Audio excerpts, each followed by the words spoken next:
Friends, নার্ভের সমস্যা বা নিউরোপ্যাথি যেন প্রতিদিন ক্রমাগতিতে বেড়েই চলেছে। যদি হঠাৎ হঠাৎ আপনার হাত পা অবশ হয়ে যায়, হাতের পাতা পায়ের পাতার মধ্যে যদি ঝিনঝিন ভাব অনুভব হয়, যদি মনে হয় যে কোনো পোকামাকড় বা কোনো পিঁপড়ে আপনাকে কামড়াচ্ছে, বা যদি ছুঁচ ফোটানো বা হুল ফোটানোর মতন ব্যথা অনুভব হয়, যদি হাতে বা পায়ে বা শরীরের যে কোনো জায়গাতে ইলেকট্রিক শক লাগার মতন ব্যথা আপনি অনুভব করছেন, যদি আপনি হাঁটাচলা করার সময়তে আপনার পায়ের থেকে স্লিপার বা চপ্পল অটোমেটিক্যালি খুলে বেরিয়ে যায়, তাহলে হতে পারে এগুলি নার্ভের সমস্যার জন্য হচ্ছে। এই সিমটম যদি আপনার বা আপনার বাড়ির কারোর মধ্যে আপনি দেখতে পাচ্ছেন, তাহলে আজকের এই ভিডিওটি আপনাদের জন্য অত্যন্ত গুরুত্বপূর্ণ। নমস্কার, আমি কৃষ্ণার্জুন মুখার্জি, আর আপনারা দেখছেন আপনাদের ইউটিউব চ্যানেল হেলথ টিপশন। আজকের ভিডিওতে আপনাদের সাথে এমন 5টি প্রাকৃতিক উপাদান নিয়ে আলোচনা করব, যে প্রাকৃতিক উপাদানগুলি আপনার সমস্ত প্রকার নার্ভের সমস্যার সমাধান করতে পারে, এবং যে কোনো প্রকারের নার্ভের ব্যথা বেদনায় যদি আপনি দীর্ঘদিন ধরে কষ্ট পাচ্ছেন, তাহলে সেই সমস্ত ব্যথা বেদনাকেও সহজেই কম করতে পারে এই 5 প্রকারের প্রাকৃতিক উপাদান। তো চলুন ভিডিওটি শেষ পর্যন্ত খুব মনোযোগ সহকারে দেখুন এবং সেই 5টি ম্যাজিক্যাল হার্ব সম্পর্কে খুঁটিনাটি জেনে নিন। আপনার নার্ভের সমস্যার সমাধান জানার আগে সর্বপ্রথম আপনাদের জেনে নেওয়া প্রয়োজন যে একজন মানুষের শরীরে নার্ভের সমস্যা হয় কেন, বা নার্ভের সমস্যার কারণ কি কি হতে পারে। দেখুন, নার্ভের সমস্যার প্রধানত যে সমস্ত কারণগুলি দেখতে পাওয়া যায়, তার সর্বপ্রথম হলো ডায়াবেটিস। এমন অনেক ডায়াবেটিক পেশেন্টরা রয়েছেন, তারা পরবর্তী ক্ষেত্রে গিয়ে নার্ভের সমস্যার সম্মুখীন হন, যেটিকে বলা হয় ডায়াবেটিক নিউরোপ্যাথি।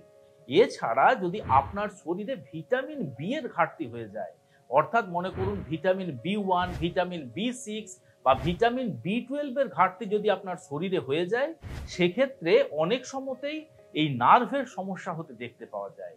আবার যে সমস্ত মানুষরা দীর্ঘদিন ধরে প্রচুর পরিমাণে মদ্যপান করেন, তাদের একটা সময়ের পরে গিয়ে কিন্তু নার্ভের সমস্যা খুবই কমনলি দেখতে পাওয়া যায়। আবার এমন বেশ কিছু মেডিসিন রয়েছে, মেডিসিন বলতে মনে করুন আপনার ক্যান্সারের ট্রিটমেন্টের জন্য যাদের কেমোথেরাপি চলছে, যারা দীর্ঘদিন ধরে বিভিন্ন প্রকারের অ্যান্টিবায়োটিক মেডিসিন খাচ্ছেন, যারা আপনার হাই ব্লাড প্রেশারের মেডিসিন খাচ্ছেন, যারা আপনার কোলেস্টেরল কম করার মেডিসিন খাচ্ছেন, সেই সমস্ত মেডিসিনের সাইড এফেক্ট হিসেবেও কিন্তু আপনার শরীরে নার্ভের সমস্যা দেখতে পাওয়া যেতে পারে। আবার মনে করুন আপনার শরীরে যদি কোনো প্রকারের কোনো ইনফেকশন বাসা বেঁধে থাকে, অর্থাৎ মনে করুন hepatitis B virus, hepatitis C virus বা এইচআইভি ভাইরাসের কারণে যদি আপনার শরীরে কোনো প্রকারের কোনো ইনফেকশন বাসা বেঁধেছে, সেক্ষেত্রেও কিন্তু আপনার নার্ভের সমস্যা হতে পারে। আবার কার অ্যাক্সিডেন্ট, বাইক অ্যাক্সিডেন্ট বা বড়সড় কোনো ইনজুরির কারণেও কিন্তু আপনার নার্ভের সমস্যার সৃষ্টি হতে পারে, এবং বংশগত কারণেও অনেক সময় নার্ভের সমস্যা দেখতে পাওয়া যায়। এছাড়া যদি আপনার শরীরে কোনো প্রকারের কোনো টিউমার হয়েছে, সেই টিউমার আপনার ম্যালিগন্যান্ট টিউমারও হতে পারে বা আপনার বিনাইন টিউমারও হতে পারে। এই টিউমারের জন্য অনেক সময়তেই আমাদের পেরিফেরাল নার্ভাস সিস্টেম বিপর্যস্ত হয়ে পড়ে এবং বিভিন্ন প্রকারের নার্ভের সমস্যা দেখতে পাওয়া যায়। এতক্ষণ তো আমরা জানলাম যে নার্ভের সমস্যার কারণ কি কি হতে পারে। আপনাদের সামনে কারণগুলি তুলে ধরার প্রধান কারণ হলো যে সমস্ত কারণে একজন মানুষের নার্ভের সমস্যা হতে পারে, সেই বিষয়গুলির দিকে আমাদের নজর দেওয়া প্রয়োজন এবং সতর্কতা অবলম্বন করা প্রয়োজন। এখন আমরা আলোচনা করব, যদি আপনার নার্ভের সমস্যা রয়েছে বা আপনার বাড়ির কোনো মানুষের যদি নার্ভের সমস্যা রয়েছে, সেক্ষেত্রে কোন কোন ভেষজ উপাদানগুলি তাদের খাদ্য তালিকায় যুক্ত করলে সে নার্ভের সমস্যার থেকে মুক্তি পেতে পারবে বা নার্ভের ব্যথা বেদনা কমে আসবে, এবং সেগুলিকে ব্যবহার করার সঠিক পদ্ধতি কি রয়েছে। তো চলুন আমরা এক এক করে শুরু করি। আমরা সর্বপ্রথম যে ভেষজ উপাদানটির কথা বলবো, সেটি হলো ব্রাহ্মী শাক। এই ব্রাহ্মী শাক সচরাচর আমরা শাক হিসাবেও ব্যবহার করে থাকি। এছাড়া এই ব্রাহ্মী শাকের যে রস, সেটি আমাদের স্মৃতিশক্তি বৃদ্ধি করতে সাহায্য করতে পারে। এটিও কিন্তু যথেষ্ট জনপ্রিয় একটি রেমেডি। কিন্তু তার সাথে সাথে এই ব্রাহ্মী শাক আপনার টোটাল শরীরের নার্ভাস সিস্টেমকেও ইমপ্রুভ করতে সাহায্য করতে পারে, নার্ভের যে কোনো প্রকার সমস্যা থেকে সমাধান করতে সাহায্য করতে পারে। দেখুন, এই ব্রাহ্মী শাক আপনি শাক হিসাবে ব্যবহার করতে পারেন।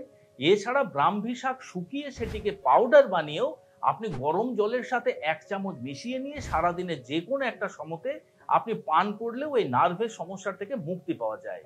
এই ব্রাহ্মী শাকের পাউডার আপনি অনলাইন যে কোনো শপিং সাইটে খুবই ইজিলি কিনতে পারবেন। যে কোনো একটি রেপুটেড কোম্পানির এই ব্রাহ্মী শাকের পাউডার কিনে আপনি ব্যবহার করতে পারেন। তবে ব্রাহ্মী শাক ব্যবহারের আগে আপনাদের অবশ্যই একটা বিষয় মনে রাখতে হবে। তার কারণ এই মুহূর্তে আপনারা স্ক্রিনের মধ্যে যেটি দেখতে পাচ্ছেন বা যে গাছটি দেখতে পাচ্ছেন সেটিকে আমরা ব্রাহ্মী শাক বলে থাকি। এই ব্রাহ্মী শাকের বিজ্ঞানসম্মত নাম হলো ব্যাকোপা মনিয়ারি। আপনাদের এই গাছটি দেখানোর প্রধান কারণ হলো এই গাছটি ছাড়াও এই মুহূর্তে আপনারা স্ক্রিনের মধ্যে যে গাছটি দেখতে পাচ্ছেন, যেটিকে আমরা থানকুনি গাছ বা মানিমুনি গাছ হিসেবে চিনি, এই গাছটিও বিভিন্ন জায়গাতে ব্রাহ্মী গাছ নামে পরিচিত এবং এর বিজ্ঞানসম্মত নাম হলো ক্যান্টেলা অ্যাসিয়াটিকা। এ দুটি গাছকে আমরা একসাথে দেখালাম, তার প্রধান উদ্দেশ্য হলো যে এ দুটি গাছের মধ্যে আপনারা যেন গুলিয়ে না ফেলেন।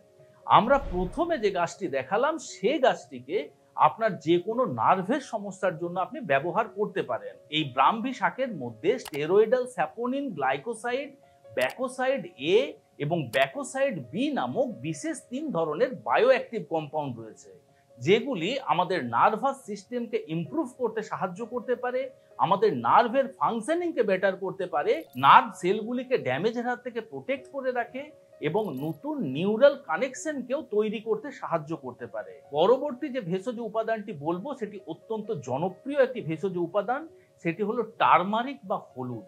এই হলুদের মধ্যে এত পরিমাণে হাই কোয়ালিটির অ্যান্টি ইনফ্ল্যামেটরি প্রপার্টি রয়েছে, যেটি আপনার পুরো শরীরের সমস্ত প্রকারের ইনফ্লামেশনকে কম করতে সাহায্য করতে পারে এবং এর অ্যান্টি ইনফ্ল্যামেটরি প্রপার্টি এতটা পাওয়ারফুল, আমরা সচরাচর যে সমস্ত অ্যান্টি ইনফ্ল্যামেটরি ড্রাগ খেয়ে থাকি সেই সমস্ত ওষুধের থেকেও অনেক ক্ষেত্রেই এটি অনেক বেশি পাওয়ারফুল হয়ে থাকে। তাই আপনার যে কোনো প্রকারের নার্ভের ইনফ্লামেশন এবং নার্ভের ব্যথা বেদনাকে এই হলুদ কিন্তু সহজেই কম করতে পারে। এছাড়া হলুদের মধ্যে যে কারকিউমিন নামক বিশেষ এক ধরনের মেডিসিনাল কম্পাউন্ড রয়েছে, সেটি আমাদের শরীরে অ্যান্টিঅক্সিডেন্টের মতন কাজ করে এবং সেই সমস্ত অ্যান্টিঅক্সিডেন্ট আমাদের নার্ভগুলিকে অক্সিডেটিভ ড্যামেজের থেকে প্রোটেক্ট করে রাখতে সাহায্য করতে পারে, নার্ভের ফাংশনিংকে বেটার করতে সাহায্য করতে পারে এবং যে সমস্ত নার্ভ সেলগুলি ড্যামেজ হয়ে গেছে সেগুলিকে রিজুভিনেট করতেও সাহায্য করতে পারে। দেখুন, হলুদকে ব্যবহার করার সবথেকে সহজ পদ্ধতি হলো আপনি কাঁচা হলুদ চিবিয়ে খেতে পারেন। সেক্ষেত্রে প্রতিদিন সকালবেলা 1 ইঞ্চি পরিমাণে কাঁচা হলুদ আপনি চিবিয়ে খান এবং তার সাথে 3 থেকে 4 দানা গোলমরিচ একসাথে চিবিয়ে খেতে ভুলবেন না। যদি কাঁচা হলুদ আপনার চিবিয়ে খেতে অসুবিধে থেকে থাকে, সেক্ষেত্রে সেই কাঁচা হলুদকে ক্রাশ করে নিয়ে বা আপনার গ্রেট করে নিয়ে সেটিকে জলের সাথে ফুটিয়ে নিয়ে সেই জলকে ছেঁকে তার সাথে সামান্য পরিমাণে গোলমরিচের পাউডার এবং লেবুর রসকে অ্যাড করে নিয়েও সকালবেলা খালি পেটে খেতে পারেন। এছাড়া দুধের সাথে হলুদ ব্যবহার করাও কিন্তু খুবই জনপ্রিয় একটি রেমেডি। আপনি যেভাবেই ব্যবহার করুন না কেন আপনি অবশ্যই উপকারিতা পেতে পারেন। পরবর্তী যে ভেষজ উপাদানটির কথা বলবো সেটি হলো ফেনিগ্রিক সিডস বা মেথি দানা। দেখুন, ফেনিগ্রিক সিডস সচরাচর আমরা আমাদের কোলেস্টেরল কম করার জন্য, ডায়াবেটিস কন্ট্রোলের জন্য, আমাদের ওজন কম করার জন্য ব্যবহার করে থাকি। কিন্তু আপনি জানেন কি যে এই ফেনিগ্রিক সিডসের মধ্যে কুমারিন এবং ফ্ল্যাভোনয়েডস নামক এমন বিশেষ 2 ধরনের ফাইটোকেমিক্যাল রয়েছে যেটি আপনার শরীরে নিউরো প্রোটেকটিভ এফেক্ট দিতে পারে। বিজ্ঞান বলছে যে যে সমস্ত ভেষজ উপাদান আপনার নিউরোটক্সিসিটির সমস্যার সমাধান করতে পারে তার সর্বোচ্চ শিখরে কিন্তু এই ফেনিগ্রিক সিডস বা মেথি দানাকে রাখা হয়। এছাড়া মেথি দানা আপনার নার্ভ ফাইবারের ফাংশনিংকে রিস্টোর করতে পারে, তার ফলে পেরিফেরাল নিউরোপ্যাথির সমস্যা সহজে হতে পারে না। গবেষণায় দেখা গেছে যে প্রতিনিয়ত যদি আপনি মেথি দানা ব্যবহার করতে পারেন, সেক্ষেত্রে ভবিষ্যতে গিয়ে বা বৃদ্ধ বয়সে অ্যালজাইমার বা পার্কিনসন ডিজিজের ঝুঁকি অনেকটা কমে যেতে পারে। এই মেথি দানা আপনি 2 ভাবে ব্যবহার করতে পারেন। মেথি দানাকে ড্রাই রোস্ট করে নিয়ে আপনি মিক্সার গ্রাইন্ডারের মাধ্যমে পাউডার বানিয়ে রেখে দিতে পারেন। তার থেকে 1 চামচ পাউডার আপনি খাবার দাবারের মধ্যে যেভাবেই হোক ব্যবহার করে খেতে পারেন। অর্থাৎ মনে করুন আপনি সবজি খাচ্ছেন, সবজির উপরের থেকে মেথি দানার পাউডার আপনি ছিটিয়ে খেতে পারেন। আপনি ডাল খাচ্ছেন, ডালের উপরের থেকে মেথি দানার পাউডার আপনি ছিটিয়ে খেতে পারেন।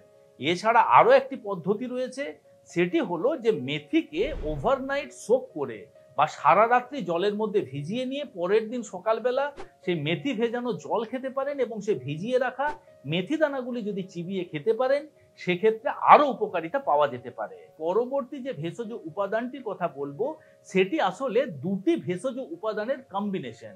সেটি হলো জিঞ্জার ক্যারাম সিড টি, অর্থাৎ আদা এবং জোয়ান দিয়ে তৈরি চা। এই আদা এবং জোয়ান এ দুটি ভেষজ উপাদানের মধ্যে এত পরিমাণে অ্যান্টি ইনফ্ল্যামেটরি প্রপার্টি রয়েছে, এত পরিমাণে পেন রিলিভিং এজেন্ট রয়েছে, যেগুলি আপনার শরীরের ইনফ্লামেশনকে কম করার সাথে সাথে, আপনার নার্ভের ইনফ্লামেশনকে কম করার সাথে সাথে যে কোনো প্রকার নার্ভের ব্যথা বেদনাকে ম্যাজিকের মতন কম করতে পারে। এটি ব্যবহার করা খুবই সহজ। আপনি 1 চামচ গ্রেটেড আদা এবং 1 চামচ জোয়ানকে 1 গ্লাস জলের মধ্যে 2 থেকে 3 মিনিট ফুটিয়ে নিন। 2 থেকে 3 মিনিট ফুটে যাওয়ার পরে সেটিকে ছেঁকে নিয়ে ওপরের থেকে 1 চামচ লেমন জুস বা পাতিলেবুর রস অ্যাড করে নিয়ে সারাদিনে সেটিকে আপনি 2 থেকে 3 বার পর্যন্ত পান করতে পারেন।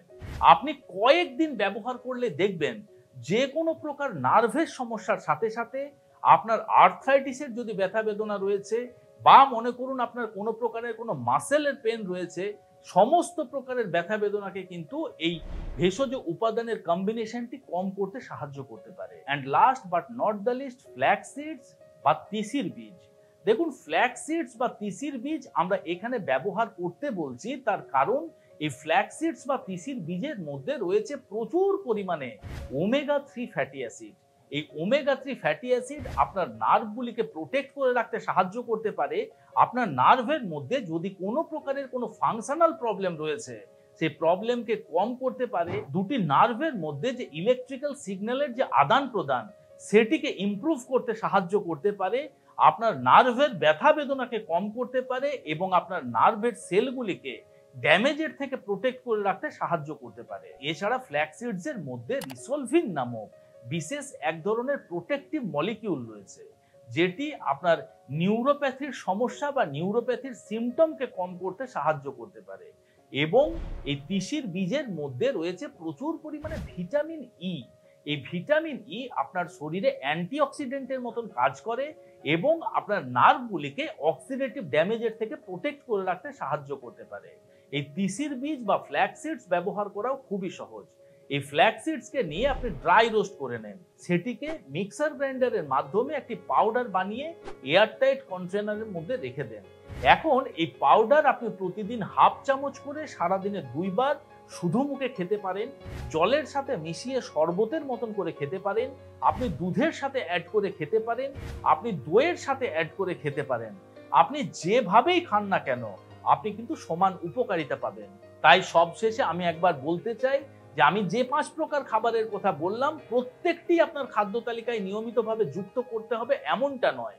আপনার সুবিধা অনুযায়ী এর থেকে 2 থেকে 3 প্রকারের খাবার যদি প্রতিনিয়ত আপনার খাদ্য তালিকায় যুক্ত করতে পারেন, অতি দ্রুততার সহিত যে কোনো প্রকার নার্ভের সমস্যার থেকে আপনি মুক্তি পেতে পারেন, নার্ভের ব্যথা বেদনার থেকে আপনি দূরে থাকতে পারেন। আশা করি আজকের এই ভিডিওটি আপনাদের ভালো লেগেছে, ইনফরমেটিভ লেগেছে।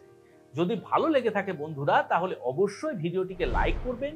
এখনো পর্যন্ত যদি আমাদের health tips and YouTube channel আপনারা সাবস্ক্রাইব না করে থাকেন, তাহলে অবশ্যই চ্যানেলটিকে সাবস্ক্রাইব করে পাশে থাকতে ভুলবেন না। খুব শীঘ্রই দেখা হচ্ছে এইরকম ধরনেরই একটি ইনফরমেটিভ এবং ইন্টারেস্টিং ভিডিওর সাথে। ততক্ষণ নিজেদের খেয়াল রাখবেন, আপনাদের সুস্থতা এবং দীর্ঘায়ু কামনা।